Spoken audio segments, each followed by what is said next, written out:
Okay, before I get into this real quick, this, as I said, and I'm going to say again, because this is actually recorded after I recorded this video, even though it's a long video. The next one's going to be shorter. It's going to be in a few parts. It's supposed to be like an hour average game, but so far, because I'm trying to read it and voice act it, it's actually taking longer. It always takes longer when you're trying to read it out loud.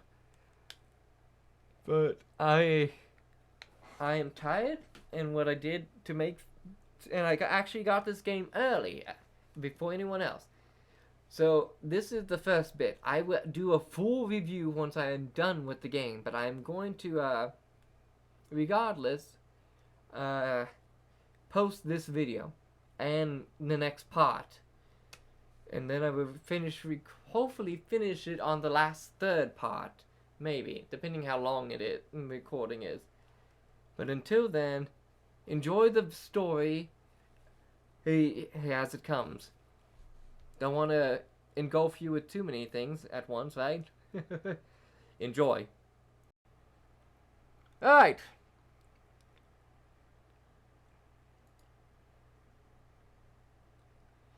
Click anywhere, blah blah blah, to progress the story. Choices you make along the way determine your fate.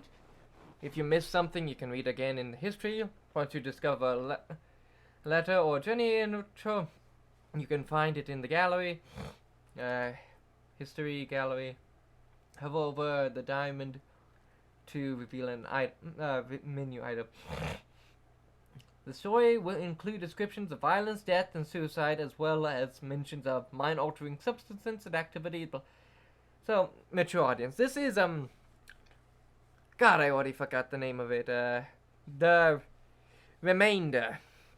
It's, this game is in beta. I got the privilege, the honor to record this playthrough early before anyone else, probably, to give my feedback.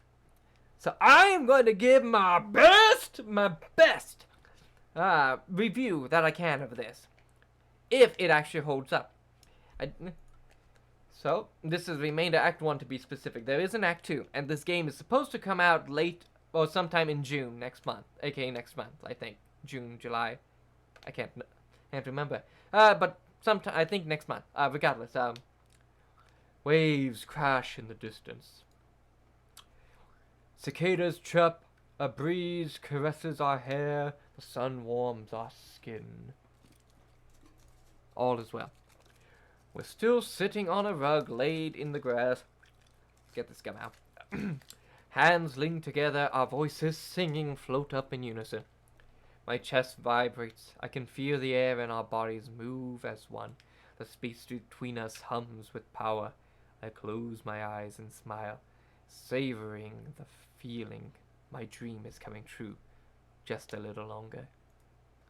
The singing falters, and I peer up at them closely, trying to hide my annoyance. Why'd you stop? They squeeze my hand with a smile and shake their head. The skin is cold and clammy. Huh? What's gotten into you? I ask. They gesture at the sky with an outstretched hand. I look up. The sun has ducked behind a cloud. Drops of wetness fell, softly patting the ground. You don't see it yet, do you? I frown, still peering up. What do you mean? When I lower my gaze, they're not there.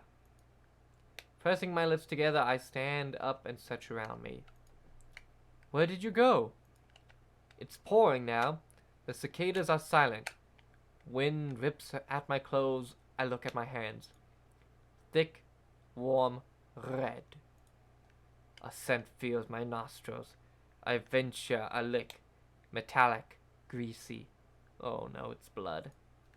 What in Laura's name is happening? Darkness falls soon. I can barely make out the silhouette of my hands. A sense of urgency grips me. I run to the tower and throw open the door, shouting, "Where are you?" Empty halls stretch before me, echoing my question. Where are you? Where are you? Where are you? In the far end, a figure is walking away into the dark. Hey, wait! Shouting, I run after them, feet pounding upon the sticky wet stones, echoing loudly, squelch, squelch, squelch, squelch, squelch. I said wait! What was their name again? Why can't I remember? Why are you surprised? What? My, look at you, the voice chuckles. Falling short where it counts again? I ignore it and keep running. Sink the name. I'll know them when I find them. I grab the slippery doorknob and barge into the room. Nothing. Another door. Nothing. I run my hands over my hair, fingers digging into my scalp. What the? I recoil when I realize the sticky stuff is smeared all over. I wipe it on my clothes, but it won't come off. Sink this, I curse, clench my teeth, and storm through yet another door. Look at the poor great Magus. I never understood how to pronounce that. All alone in their tall stone prison. Shut up! My voice echoes back as I stand up in an empty room. Hot breath rasp in my throat. Why was I running so hard? Why am I so tired? Why was I struggling? My legs tremble and I sink to my knees. It's alright. Everything is fine. Whatever it was, it doesn't matter now. Eyelids heavy. Comforting numbness envelops me. I close my eyes and crumble to the floor just for a moment. Everything's fine. The sea in every direction, endless. A diamond adjusting a moonlight across the surface above me.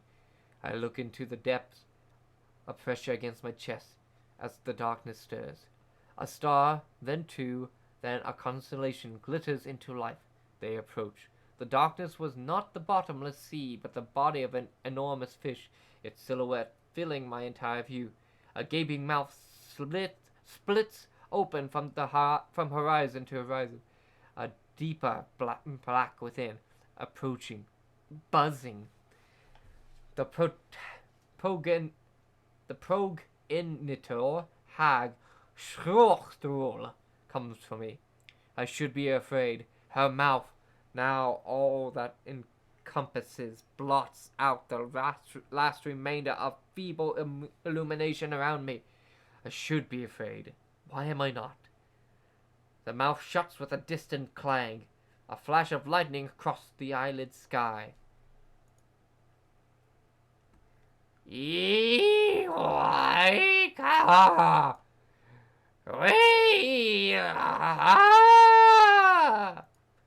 Come on, wake up! Prickling light into the comforting darkness, a rumbling rises and falls into an anti-music rhythm. Calm coolness gives way to crushing heat. A blanket of boulders smothers me. Hey, you alright? Do you hear me? My eyes struggle to open to a face. No, go away. Someone grips my shoulder and squeezes it. Still a bit out of it, eh? I need to do a cooler voice. Actually, no, if he's a madman, he might be good. A metallic and greasy buzzing sound crescendos and my mouth tastes of iron. A hand is laid upon my forehead. Is that a girl? I open my eyes again. It's easy this time, but the rest of my body is still heavy as stone. I can't budge a hair. Oh, those are the saves. Feverish, but no obvious wounds. You'll be fine, I dare say. Their brows furrow deeper. Stay still and listen to me carefully. Your spell had gone very wrong. Very wrong. It's going to kill us, and I haven't got much time to fix it. After a pause, they pat my hand as if an afterthought. What are you talking about? What spell? I work my stiff tongue. Don't worry about that. Just stay put. I'll deal with it. They turn and stride off. Hey, wait, what's... A hoarseness burns my throat and I wheeze. I peer around trying to get a hold of my surroundings. I must be dizzy still. Everything's spinning. Why are the books flying? I squeeze my eyes shut again. This is not happening. I'll wake up soon. Sounds trickle in or in, rustling, clinking, a storm raging outside, a guttural buzzing. How can I sleep like this? Annoyed, I drag myself sluggishly to my feet.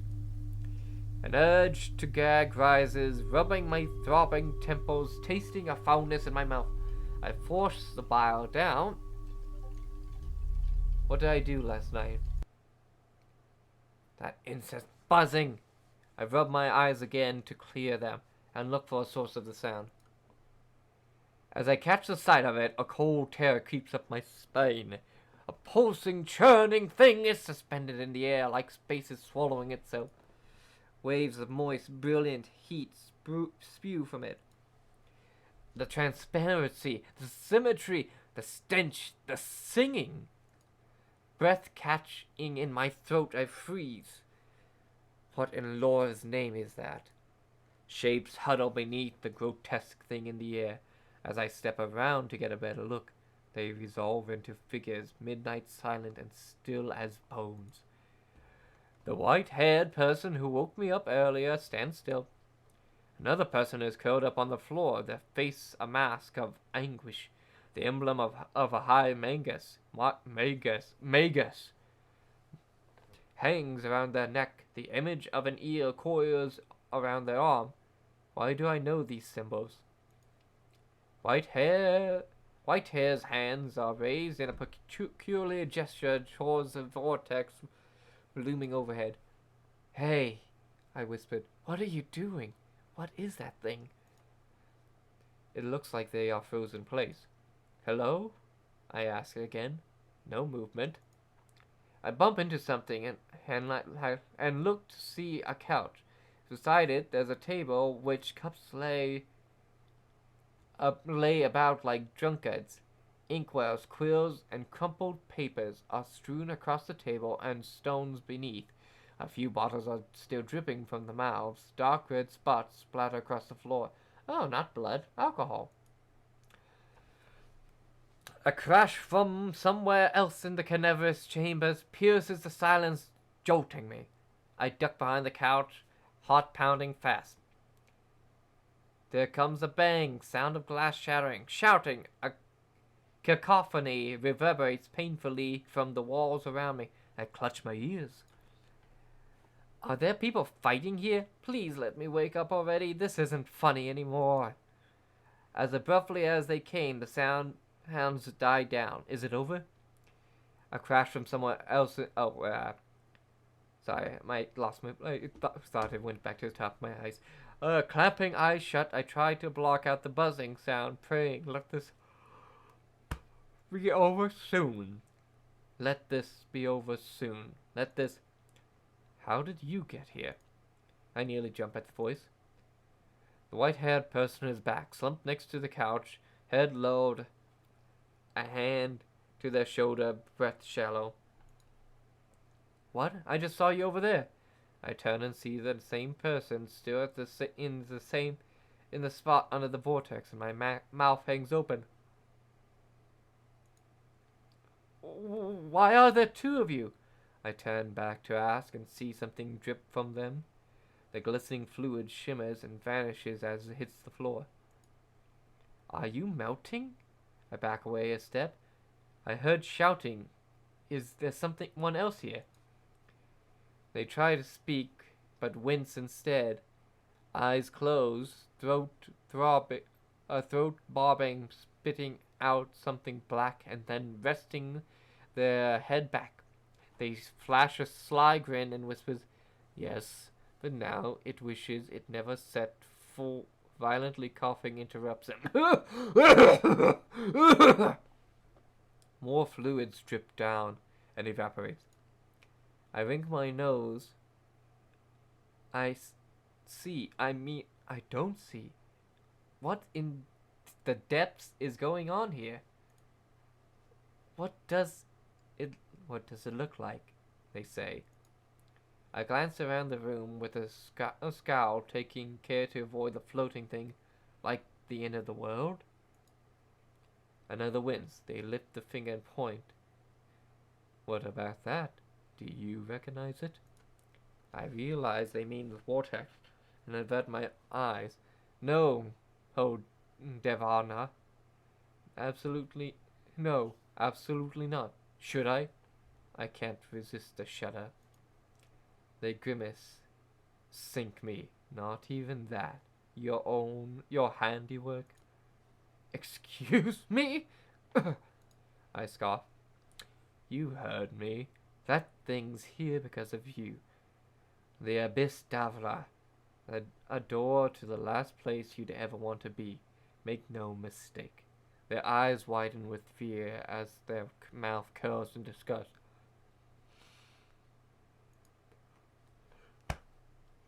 I'm sorry. It's kind of late when I started recording this. Curiosity rising, I push myself upright and study the scene again. Nope, I think I would remember doing something like that. The unmoving figures catch my sight. You still didn't tell me. You still didn't tell me why there are two of you, or who the other person is on the floor. They gesture at the prone figure. Bit slow on the uptake, aren't we? That's you, the one who caused all this. A great Magus, Farseer, savior of Daran Square, prodigy of the age, so on and so forth. They're looking directly at me now. Tell me you remember at least your name. Vin may be the name of the main character, but it is Grand Observer. Put another R and it still sounds like Observer. Yeah. The word tickles at the inside of my head. Magus, Grand Observer. They say weakly, not to slate a dire situation, but it is somewhat amusing to see yourself like this, no? Amused? Try skeptical. Even if I believe you, that I'm this Grand Observer character, that still doesn't explain who's lying on the floor there. The stranger shakes their head and chuckles, then tilts her head limply towards the ornate mirror, meandering through the air nearby. Easier if you go see yourself. I roll my eyes, step up to the mirror, and pull off its velvet cover. Show me how I look. I would rather keep it vague. Oh. I probably have white hair too, then. I wish I didn't have those spots, at least. Come on. At least give me some actual look of a magic master without being super young. But then again, I guess that's how the story is. I can't complain about art design when I don't even know the full story yet, like how old I am. Apparently I'm some sort of prodigy, and prodigies are young. Is this me?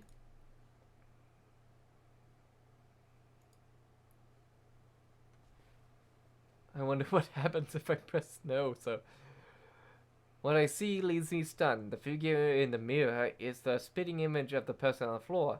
I turn to look with wide eyes, then back at the mirror again. Every last detail down to the small pieces of metal embedded in my skin, which I only now noticing. It's all identical. Then, just for a breath, the eel on my arm seems to wriggle. But I blink and it's still again. Magic, gotta love it. I feel lightheaded. This is not right. But how? How I am in two places at once? I turn to the figure next to me. Are we dead? Is this the afterlife? And why do you know things when I don't? How is this fair? And just who are you? They laugh soundlessly. This is too rich. You don't remember my name either. You're... Ooh. what's a good name for him? Since I can make names myself, I'm gonna name him Dravosa. Dravosa.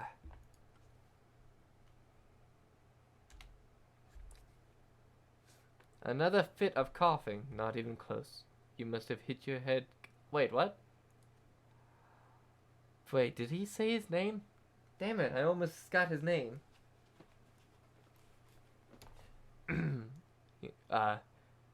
Worried I run a hand over my scalp. There aren't any holes. I don't remember hitting it. But that's just how it would be if I did hit it, isn't it? My voice trails off. How shall I say this? Eyes closed and lips parted, and their voices barely whispered out. My name's Ilah, your partner. Don't know what you did. Don't know what you did. Found you like this. They push out the words with effort.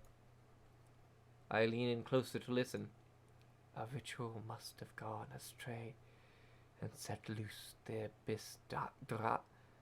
Abysdrava,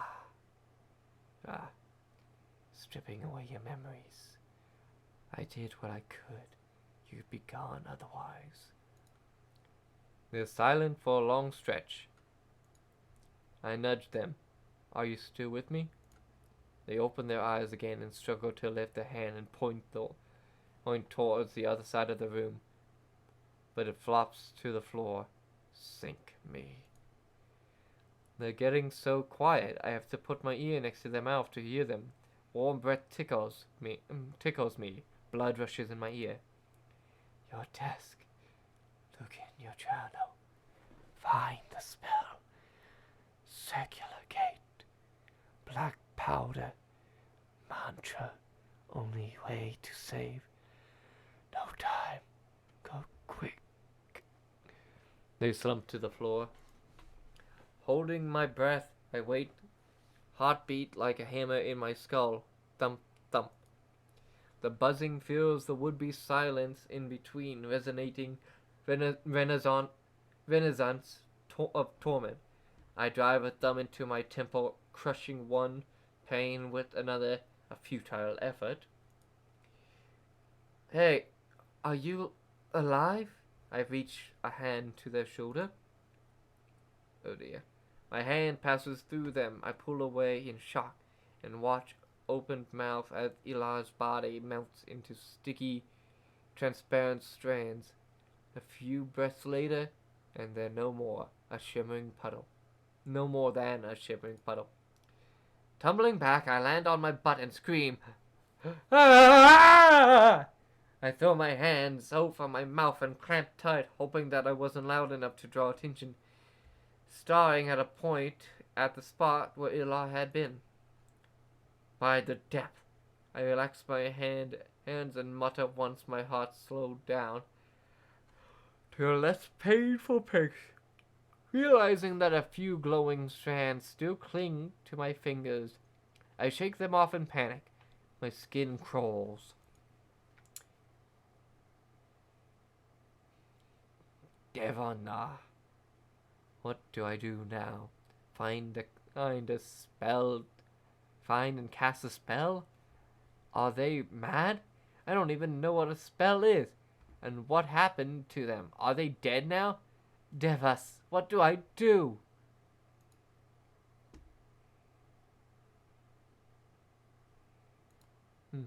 I might as well do some magic.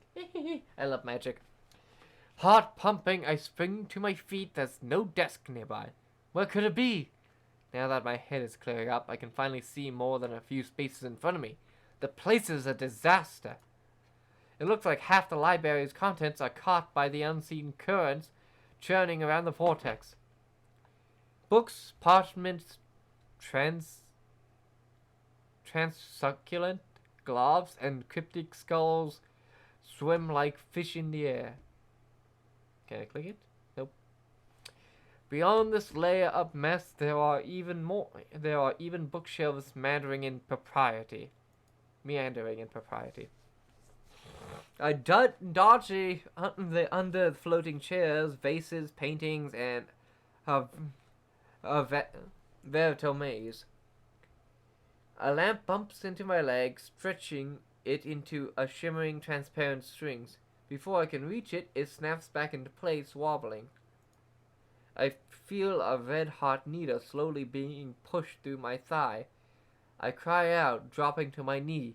Ah! But in a blink, the feeling's gone, as it never was. Noticing that my leg still works, I hurry out of the field of debris, not daring to come near anything. I catch a sight of an enormous desk at the far end of the room. Seeing no more obstacles, I ease my panicked breath and walk over to it, fervently hoping that the journal will be there. What a disgrace! Save for a heavy book squarely set in the center, aligned with edges, everything else, papers, scrolls, measuring tools, writing instruments, all was scattered about carelessly. I fire a mental note to put it in order when this is all finished. Observing the grand observer. Observing the book, I notice the precisely spaced stitch marks along the spine, evenly placed rivets, meticulously inscribed "Grand Observer" in the leather. My jittery breath steadies. My head clears somewhat. This must be the journal. If I can find the spell, I can save myself. I flip open the journal. Hello there. Hello there. Hello there. You're my journal, then? Will you help me make sense of all this? The paper is smooth and firm under my fingers. A thick aroma enters my nose. So familiar, I close my eyes and inhale deeply. Memories tickle the back of my head. When I open my eyes again, the arcane symbols seem to regard me even as I look at them, like seeing an old friend. Written words, soldiers of intellect, regiments arraying on a planar battlefield, written in a decisive hand, mine. Geometric diagrams, sigils, maps of heart and spirit beyond words, ordered beauty. It must take days, perhaps weeks to draw each. But what is time to acts of chaos defiance? A row of strings hang from the bottom of the book, each with ornamental coin tied at the end. Bookmarks, perhaps. Yes, they definitely look like bookmarks. By the depths, it's an encyclopedia! How will I ever find one spell in this? A scratching sound comes from somewhere to my left. I tense up for a moment. Is it some debris, or... I wait. Another scratch. Then another. Something sharp against wood. I swallow, heart pounding. Could it be whatever Ilar was dealing with? What do I do? The scratching keeps coming in twos and threes from the same distance now, I realize. If they wanted to harm me, I'd be harm already. Now be brave. And I look. I carefully turn my head. There's an arched doorway nearby. Dense blackness lies in the hallway beyond it. I squint. An amber glint flashes. Another scratch. I crane my head forward. Is that a... Oh God, what is that? Is that human? A shape ever slowly detaches itself from the darkness of the door. Its fur is so black that it looks like a moving shadow. Please light up. It's creepy looking. Its features are sharp, merciless. It walks tiptoed, sinewy muscles rippling under the fur, poised to lunge. A cat girl? I stumble back, hand fumbling behind me, searching the desk for a weapon. My fingers grip around something, and I look to see a knife. A lidless eye on the base of the blade turns its gaze to me and whispers, "Thirsty, feed me." I yelp and toss the knife. It clacks a axe and falls behind the desk. That is creepy indeed. I turn to see the dark creature inching forward unsteadily, peering around the room, sniffing the air, pausing at every little sound. It's distracted. I might have a chance. I tense up and ready myself. The creature winches and clenches its head. I bolt for the circles of the debris. And caught by surprise, it claws my arm, misses, tears a shred of fabric away.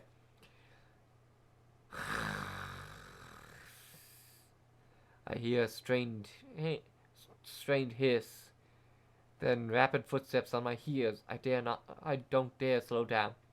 Something sharp snatches at my robe. I tear it, but without enough of catch to stop me. It's closing in. I can't outrun it. What do I do? I hear from right behind me. Stop! Did it just speak? Something large moves in the corner of my eye. Then I hear a crash.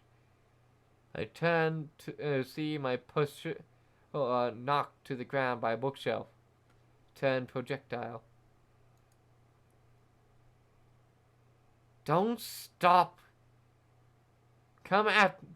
Don't stop. Don't stop. Come to me.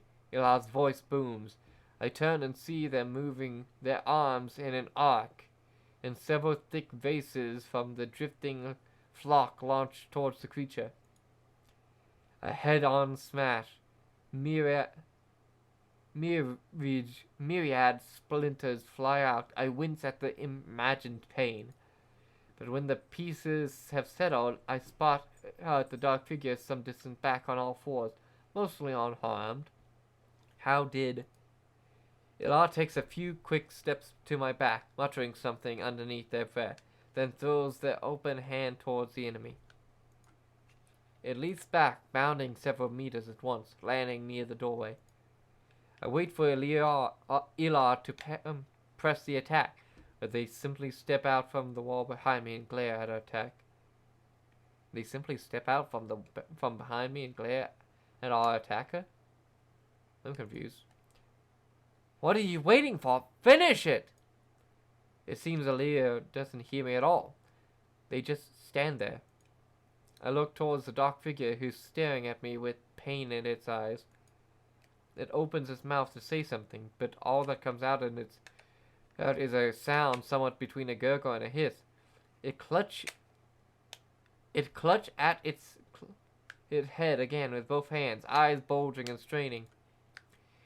Ila chuckles with a flick of the wrist and with a flick of a wrist, launches a cabinet. The invader grimaces at me and vanishes into the dark doorway. The cabinet smashes into chunks so loud it hurts to hear it. The room is quiet again, save for the rain and the pounding in my chest. What happened? I thought you died. You turned into... Still panic, I fumbled the words. Ila's triumph stance falters as they hunch, clutching at their shoulder. Hold the tears, love. I was only nearly dead, but enough to draw out that creature. What? He drew out that creature? I cringe. Don't call me that. Draw out? You were using me as bait? You wound me. I thought that we were being partners, and it worked, didn't it? Did you see the look on its face? I crossed my arms and considered it for a breath, then sigh. I suppose. So who or what was that creature? That might have been Lucasi, attracted to vulnerable humans. Slippery as ears, they are. But we outwitted this one. Skeptical, I crossed my arms. Is that so? Quiet. We won't have to worry about it for a while. Why didn't you finish it off when you had the chance? I peer around it nervously. Why didn't you finish it off when you had the chance? I peer around nervously, throat tight, as these Lucasi. Are there more of them? Elos swallows, seemingly uneasy all of a sudden, eyes clamped and shut swaying. Are you alright? Oh, are you alright? Say something! I reach out my hand in case they topple over. Why does he keep saying they? There's only one. Just the one, they mutter. Oh, good, I think. Not sure what to do with my outstretched hand. I scratch my nose. Breaths returning to normal. They straightened up with some effort, massaging their throat. Ilar finally shakes their head and says, "Not that this isn't delightful, but we should probably get to work, eh?" "Come now," they say, leaning towards the back of the room. My head is bursting with questions now that the danger has passed. But when we get near the darkened doorway, my pulse quickens and I hesitate. With just a few gestures of the hand and some words I don't recognize, Ilar slams the door shut and blocks it with loose stones. "Show off," I mutter, staring at Ilar. Then I notice them visibly hunching over her. I wonder how much it's costing them to do these things. Well, magic does come with a price. As Rumpelstiltskin said, same with what's his name? Not what's his name? What's her name? From the Witcher TV show, where they had to use nature as a price or conduit. A thin, silvery thread drifts close to my face. I wave it away, thinking it's a spider silk. It sticks to my hand. I realize there are dozens of these threads growing out of Ilar's shoulder. Now that I'm paying attention, their form also seems to flicker. Insubstantial. Their hand is so feverish, it's uncomfortable on my skin. My own hands are flickering the same. I draw a sharp breath. What is happening? Noticing my growing unease, they face me, waving a hand nonchalantly. "Don't worry. It's normal for heart vessels under these conditions. Or did you forget that, too?" Who said that? Who said I was worried? I'm just curious. What is this heart vessel? And stop reminding me that I forgot things. They shrug. Of course you are. Their body is made from water. Energy condensed, somehow, somewhat elementary, really, as far as the magic goes. Confused, I glance towards the statue-like figures, but Ilar seems to have read my thoughts. "That's a profane vessel, your anchor to this realm. You know your flesh, also quite elementary, right?" I answer flatly. "So that's why there are two of me. One is physical and the other is sublime." Ilar finishes. "You're catching on." They smirk, putting a thumb under my chin, eyes aglitter with admiration. "Exquisite." They tilt their head from side examining me. Caught off guard, my cheeks warm up. I scowl. It took some skill crafting this body from my water. If I may be so immodest, a shame it falls upon in the current.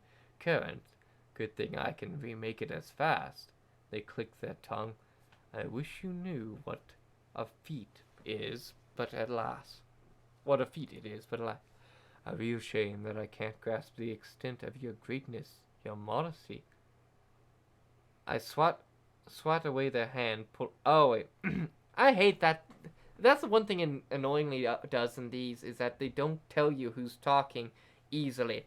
So when you're trying to do voice acting, a real shame that I can't grasp the extent of your greatness, your modesty. I swat their hand away. A pull off of hair fine strands detached from them, drifting perilously close to my face. I flinch. They put their hands behind them, turning serious. "So, you understand why I would appreciate it if you didn't stray too far from your physical body?" so as to not have your masterpiece fall apart. So as to not have your masterpiece fall apart, I gulp in humor fading. They nod and start walking again, leading on. Precisely, it'd be a waste of my waters, not to mention very unpleasant for you. Queasiness comes over me, and I feel itchy all over. I brush away the strands, rubbing my arms, pressing the illusionary flesh. The itch won't go away. I don't know if this will help you, but don't remember what sunkens. But you don't remember what sunkens are, do you? They say a few steps without turning around. Huh? Bottom dwellers of the sea, heartless, hollow, hungering things that just go on trying to feed for an eon, but can never satisfy their cravings. Their voice drips with disdain. No? Are they lurking here too? I step closer to Eli. They shake their head. No, not yet. But if you stray from your body or me for too long, then they look down, pensive, memory, reason, even the essence of who you are may be lost. So, promise me you'll come back right away if you experience anything strange. They pause, then add, don't make me worry. Eyes heavy and head numb, I rub my temples, muttering, stranger than all this. Ylar gives me a flat stare. Oh, you'll know when it happens. Will I? I ask myself, how would I know what I've already forgotten? I look at Ilar, wondering just how much they know.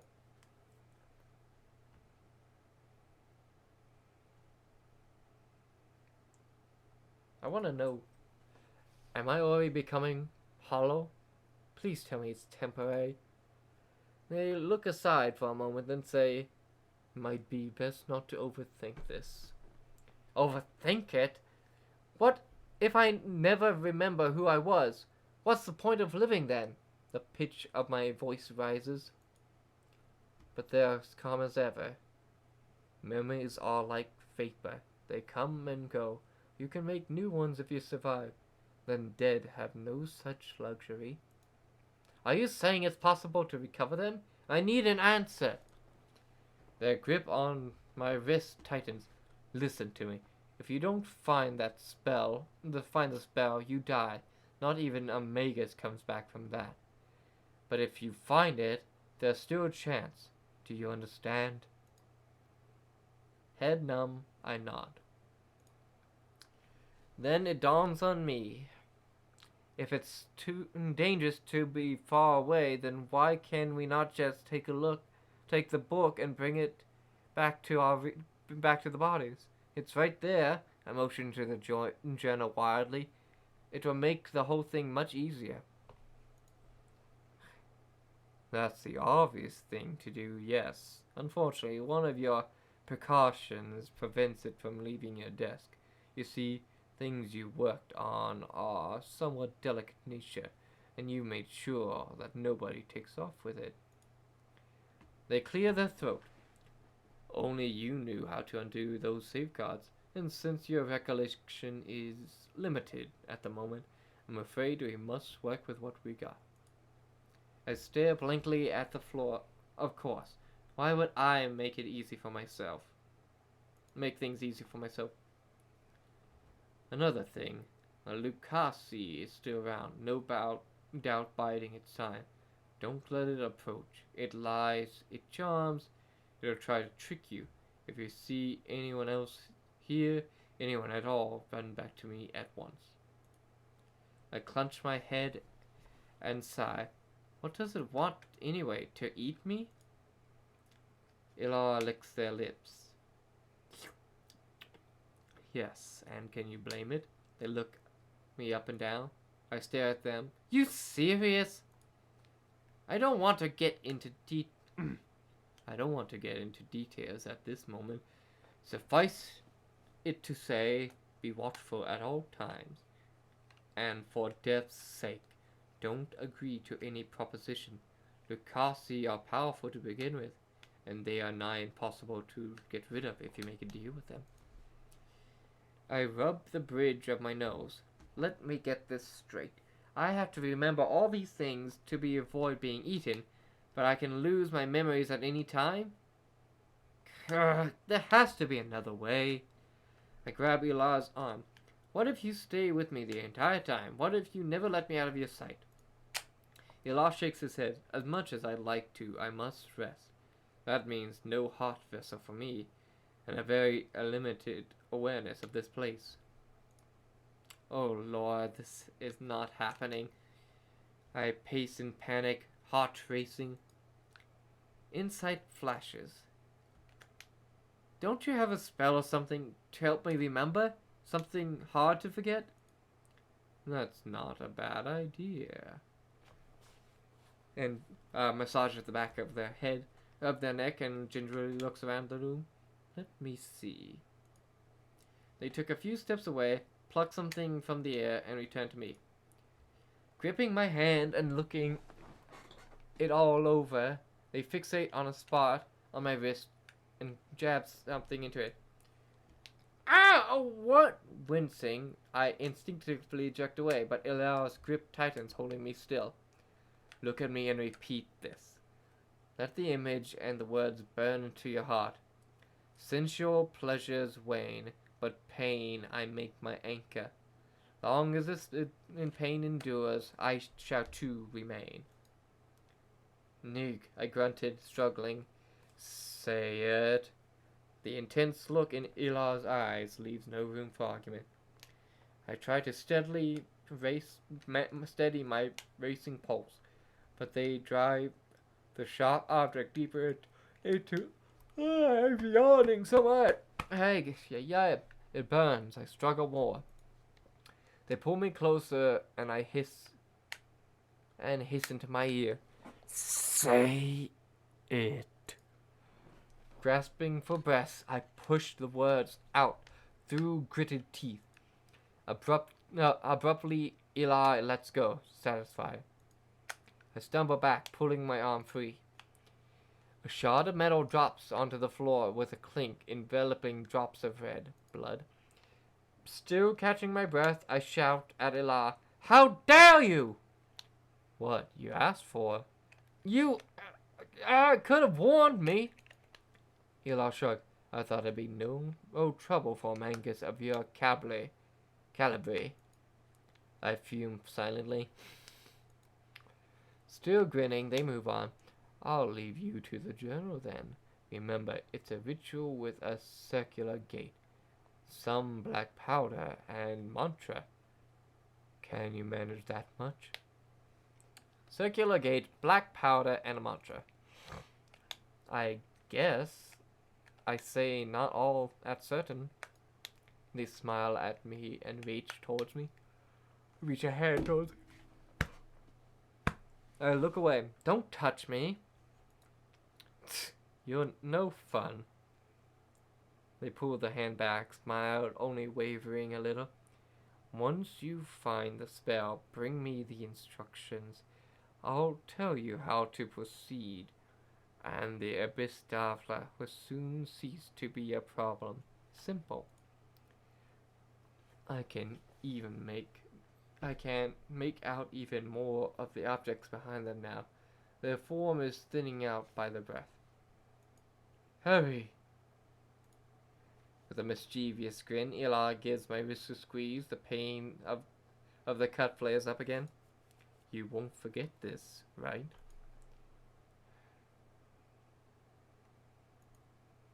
No, not likely. I reply with a steady voice as I can manage, refusing to meet their eye. Their grip tightens for just a moment. I inhale sharply. Excellent. It just might save you. You'll see. As they finish speaking, they let go of me and begin to disintegrate. I take several steps back, staring at as they disappear. Their smile is the last to go. I wonder if that if even that can be done on purpose. Finally, alone. I notice my trembling knees, and suddenly realizing how tired I feel, a hand on the table, her teeth clenched, I fight to stay on my feet. Just me now. No one can help me. No one can tell me what to do. No one. I alone can change my fate. And I, only I. What if you can't? I can. What if you mess up? Shut up! My fist slams into the table with a loud thud. Pain swims into my arm. Swims up my arm to the shoulder. Ow. Too hard. Not hard enough. Don't you get it? No one's coming. Only I can help myself. I'll have to do it. Trust myself. Stand tall and get to work. On the count of 3. 1, 2, 3. I pull myself off to standing by the desk leg. Anger fading, hands pulsing, wishing I didn't smash that sunken thing. Glad that I did. Remember, don't forget, don't let anyone approach. Find the spell.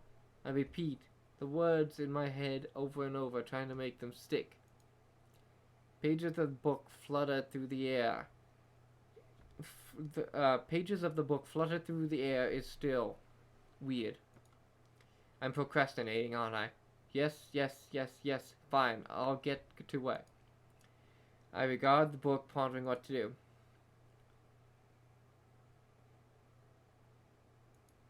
I must have been a formidable Mangus at ease. But hopefully not too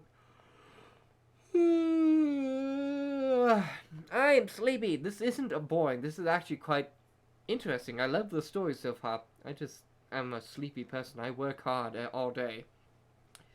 But hopefully not too formidable even for myself to decipher. That would be quite the irony.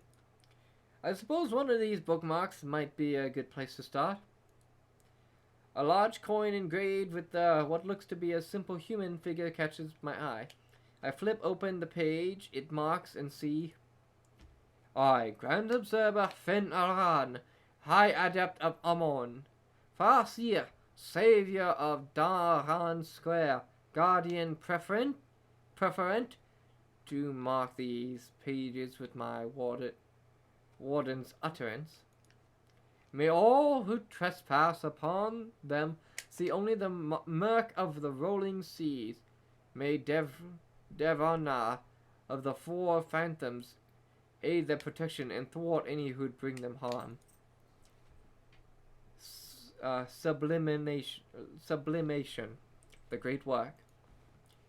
The temporary liberation of the heart from the profane vessel is not new in itself, but the process is fraught with danger and limitation. The duration is never long enough, and the vessel is vulnerable to uninvited spears while the heart roams. Every mystic order since Lora's time has sought to perfect the technique. The Sanguine Sages? Can't say that name. Mercenetsis? The Almont Pygmy Saints? Enshrining Flesh? The Thrice-Bathed Orients? Jonafaction? All variants of the same theme. Freeing the heart from the profane vessel indefinitely. Absolute freedom, immortality. Many gullible, eager novices have met their ends in this pursuit, used as experiment by Magi, whose only concern is prolonging their own existence. It's cruel enough to serve any person's heart and observe its dissolution and the tremendous fear, pain, and regret is hard for any virtuous Mangus to witness. Even worse is to do it to children and youth, which are the preferred candidates. Yeah, because children are gullible, sadly. I can't tell you how many times technically, I didn't grow up gullible. But worst of all is when hypnosis, bribery, or even outright kidnapping have been used to obtain these vessels. Jeez Louise, that is dark. Some less scrumulous, I can't say it. Scrupulous sorts also use the opportunity to mistreat their still living subjects in ways which I do not wish to stain these pages with. I am outraged to think that these things can be associated with any Magus. It is that outrage and perhaps a measure of arrogance that made me decide to never be a part of these outdated and inhuman practices, which bring me to the subject of sublimation. The idea is threefold: entering and abating the state of near death, exposure to the manifold properties of water at the threshold between the seas and the profane realm. 3. Prolonging an above state until the heart is more attuned to the seas than the profane and attain liberation from the vessel. The alternate method of immortality through transmigration to a homunculus, which has been considered and rejected by the author. No homunculus, no matter how well constructed, can outlast the aging of the cosmos. But it is probably the closest to immortality. I wonder how long a homunculus could survive. Like, if you go from alchemy, from Full Metal Alchemist, those ones survive for a long time, but they are killable by using the things that were used to create them against them. Furthermore, a homunculus will still be bound by time and space, whether detached heart or not. Huh? Great work. It sounds important, but I don't understand most of it. I do. There's a mention of a gate, black powder, and mantra.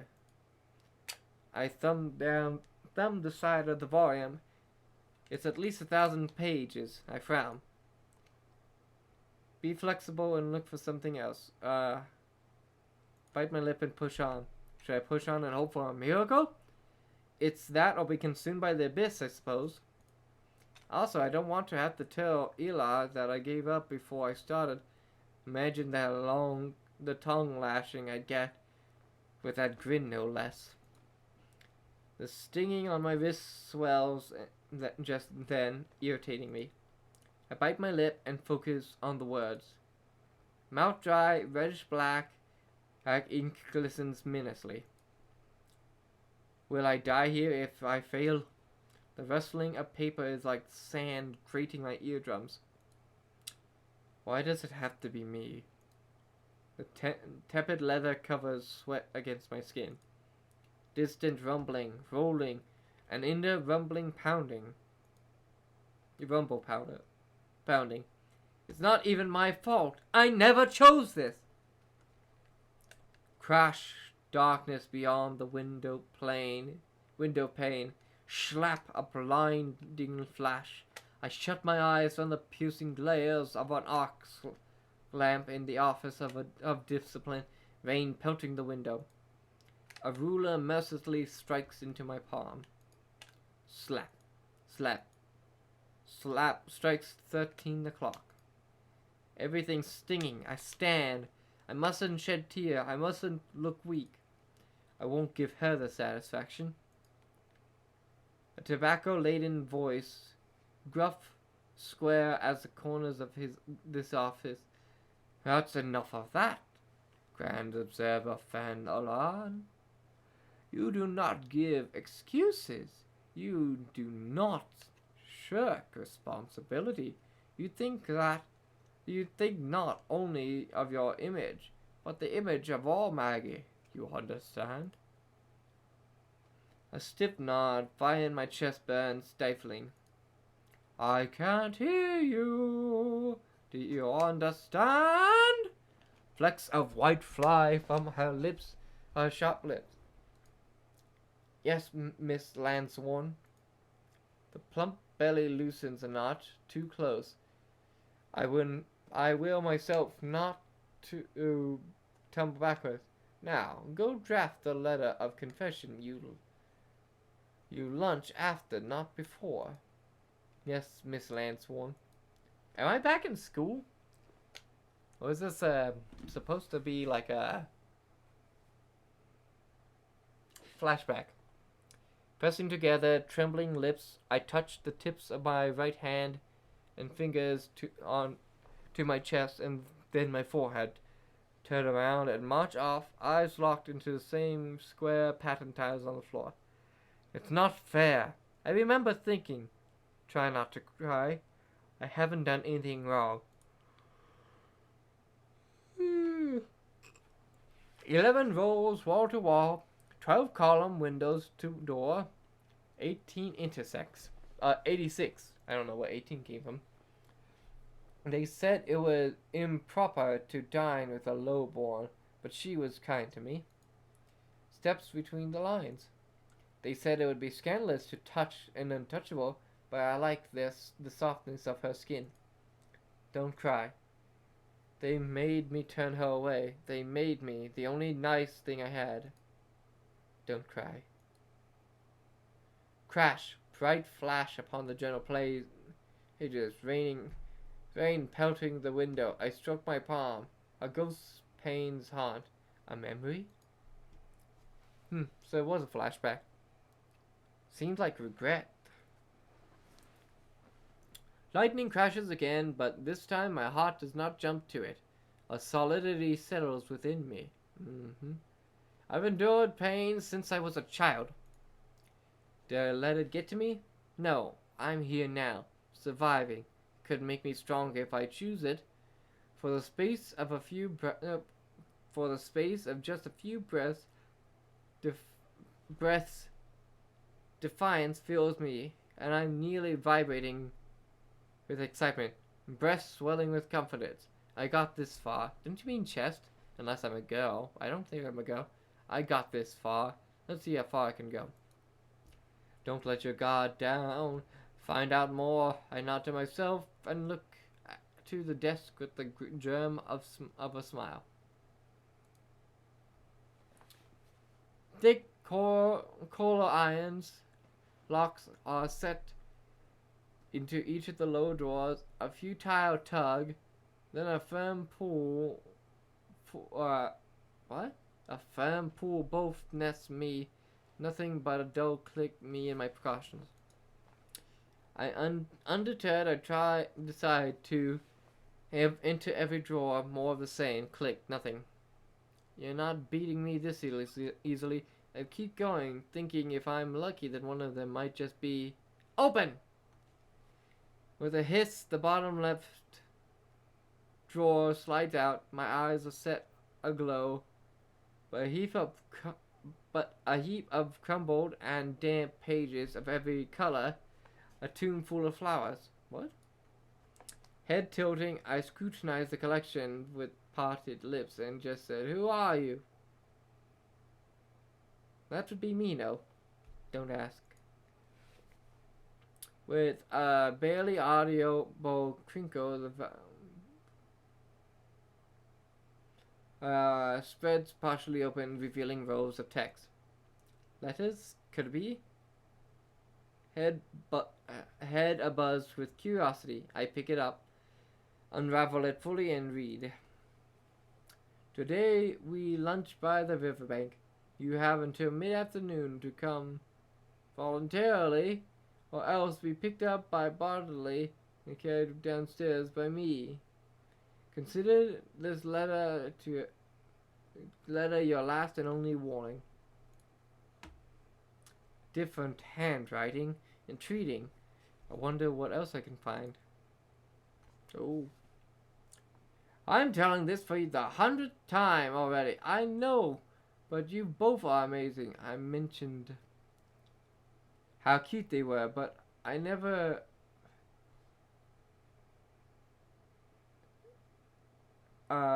just lost track. But I never imagined you'd actually bring one home. They must have cost a fortune. Where did you even have time to procure them? Procure what, though?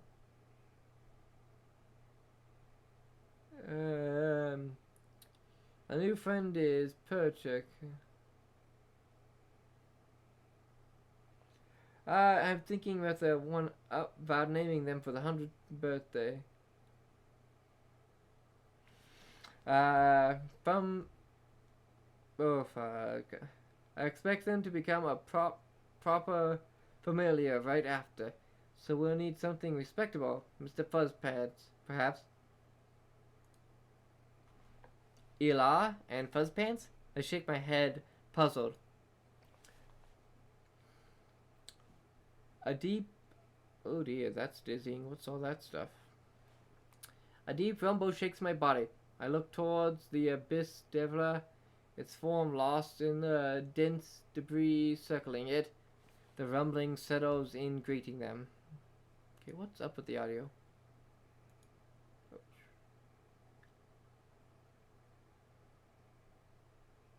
Oh, shoot.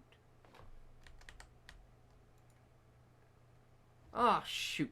I skipped. Fuck.